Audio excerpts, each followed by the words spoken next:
တောင်ငူရဲ့ဒီရေပြင်ကြီးကိုမမိကြလားဒါကတော့လူတိုင်းရဲ့အမှတ်တရတွေရှိတဲ့နေရာလို့လည်းပြောရင်မမှားဘူးပေါ့နော်ဆိုတော့တောင်ငူကန်တော်ကြီးကိုဒီနေ့ခေါ်သွားပါမယ်ကန်တော်ကြီးကပိတ်ထားတာအရန်ကြာခဲ့ပြီပေါ့နော်အခုပြန်ပြီးတော့ဝင်ခွင့်လေးပြန်ပြီးတော့ပေးထားပါတယ်ဆိုတော့ဒီနေရာမှာဘာတွေပြောင်းလဲသွားပြီလဲဆိုတာကိုကျွန်မနဲ့တူတူလိုက်ကြည့်လိုက်ရအောင်နော်ဆိုတော့ဒါလေးကတော့အဝင်ဝပေါ့နော်ဒီအဝင်ဝကတော့ကျွန်မတို့အရင်တုန်းကလာခဲ့တဲ့ပုံစံလေးအတိုင်းပဲပေါ့နော်ဘာမှတော့မပြောင်းလဲဘူးတရားလေးဖြတ်ပြီးတော့စပြီးတွေ့ရမယ်ဒီဘက်ဘက်ချမ်းอ่ะဆိုလို့ရှိရင်ဒါကားပါကင်နေရပေါ့နော်ကားပါကင်နေရလေးကတော့တန်တန်ရှင်းရှင်းကြဲကြဲဝန်းဝန်းလေးရှိနေမြင်ရတဲ့ခါကျတော့နည်းနည်း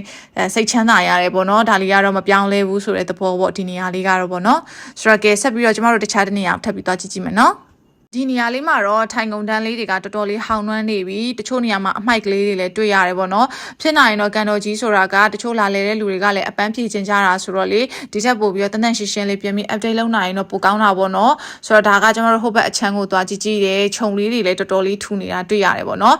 ပိန်းပင်တွေလည်းတွေ့တယ်ခြုံတွေလည်းထူနေတယ်ပေါ့ဒါပေမဲ့ဘယ်တော့မှမပြောက်ပြတ်တာကတော့ဒီရေပြင်ကြီးရဲ့အလှပဲပေါ့နော်ကြည့်လိုက်ရင်လေရင်ထဲမှာလေလုံးဝ relax ဖြစ်တဲ့ငြိမ်ချမ်းမှုကိုခံစားရတယ်ဒီရဲ့ရေပေါ်ဖြတ်တိုက်လာတဲ့လေနုအေးလေးရလေလေတကယ်ကိုစိတ်ကြည်နူးရတယ်ပေါ့နော်ဆိုတော့ကျမတို့ဒီဘက်ကနေဆိုလို့ရှိရင်ကေတူမတီဟိုတယ်ကိုလည်းတွေ့ရတယ်ပြီးလို့ရှိရင်တကယ်မြင်ကွင်းတဆုံအကျယ်ကြီးရပေါ့နော်တကယ်ကိုကြည့်ရတာလေရင်သက်ရှုမောပွဲလေးပေါ့နော်ကျမကတော့ဒီရှုခင်းလေးကိုအရင်သဘောကျတာပဲကန်တော်ကြီးကပိတ်ထားတာကြာခဲ့ပြီဆိုတော့အခုမှပြန်မြင်ရတဲ့မြင်ကွင်းပေါ့နော်ဆိုတော့လမ်းတစ်လျှောက်လုံးမှာလည်းပိန်းပင်လေးတွေရှိပေမဲ့စိုက်ထားတဲ့လက်ကျန်ပေါ့နော်ဒီပန်းပင်လေးတွေကိုလည်းတွေ့ရတယ်ဒါလေးတွေကတော့ဟိုတော်ရိုင်းပန်းလေးတွေဖြစ်ဖို့များတယ်ပေါ့နော်ပြီးတော့ဒီဘက်အချမ်းကိုရောက်လာတဲ့ခါကျတော့လမ်းလေးတွေကလည်းအတော်လေးပြက်စီးနေပြီဒါပေမဲ့တချို့တွေစပိန်လေးတွေနဲ့ဆိုင်ကယ်လေးတွေနဲ့ဖြတ်သွားတာတွေလည်းတွေ့ရတယ်ပေါ့နော်ဆိုတော့ပြင်ရမယ့်အပိုင်းလေးတွေကိုလည်းတွေ့ရပါတယ်ပြီးတော့ဒါလေးကတော့ဒီထဲမှာရှိရပေါ့နော်မော်ကွန်းကြောက်စာရဲ့အကြောင်းလေးပေါ့နော်သူတို့ဒါပဲခုနှစ်ဘလို့အချိန်ဘလို့ဒါလေးရေးထားလဲတွေ့ရတယ်ပေါ့နော်ဆိုတော့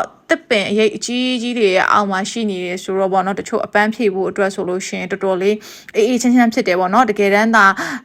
ကျမရဲ့စိတ်ဆန္ဒအရာဆိုရင်ပေါ့နော်တေချာကန်လေးတွေကိုလည်းပြန်ရှင်းလင်းအမိုက်လေးတွေလည်းရှင်းလင်းလမ်းလေးတွေလည်းပြင်လိုက်ရင်တော့ပေါ့နော်တကယ်လူတိုင်းပြန်ပြီးတော့အပန်းဖြေလို့ရတယ်ကျမတို့ရဲ့အမှတ်တရနေရာလေးပြင်ဖြစ်မယ်လို့ကျမမျှော်လင့်ပါတယ်ကြည့်နေတဲ့သူကတော့ရီးစားရှိလားမသိဘူးမှာကန်တွေကဘယ်နဲ့ကောင်ကတော့အရန်ကို romantic ဆန်နေတာကိုတွေ့ရမှာပါဟာစားတာပါရှင်ဒါလေးကတော့ကန်တော်ကြီးရဲ့ update လေးပေါ့နော်အခုလက်ရှိကန်တော်ကြီးရဲ့ပုံစံလေးပြန်တကားဖွင့်ထားတဲ့အချိန်မှာတွေ့ရတာလေးတွေပဲဖြစ်ပါတယ်လို့ဒါလေးတွေကိုလွမ်းတဲ့သူတွေကြည့်လို့ရအောင်အမှတ်တရတင်ပေးလိုက်တာပါဆိုတော့ကဲအိမ်ပြန်လိုက်ပါအောင်မရှင်အားလုံးပဲတက်တာ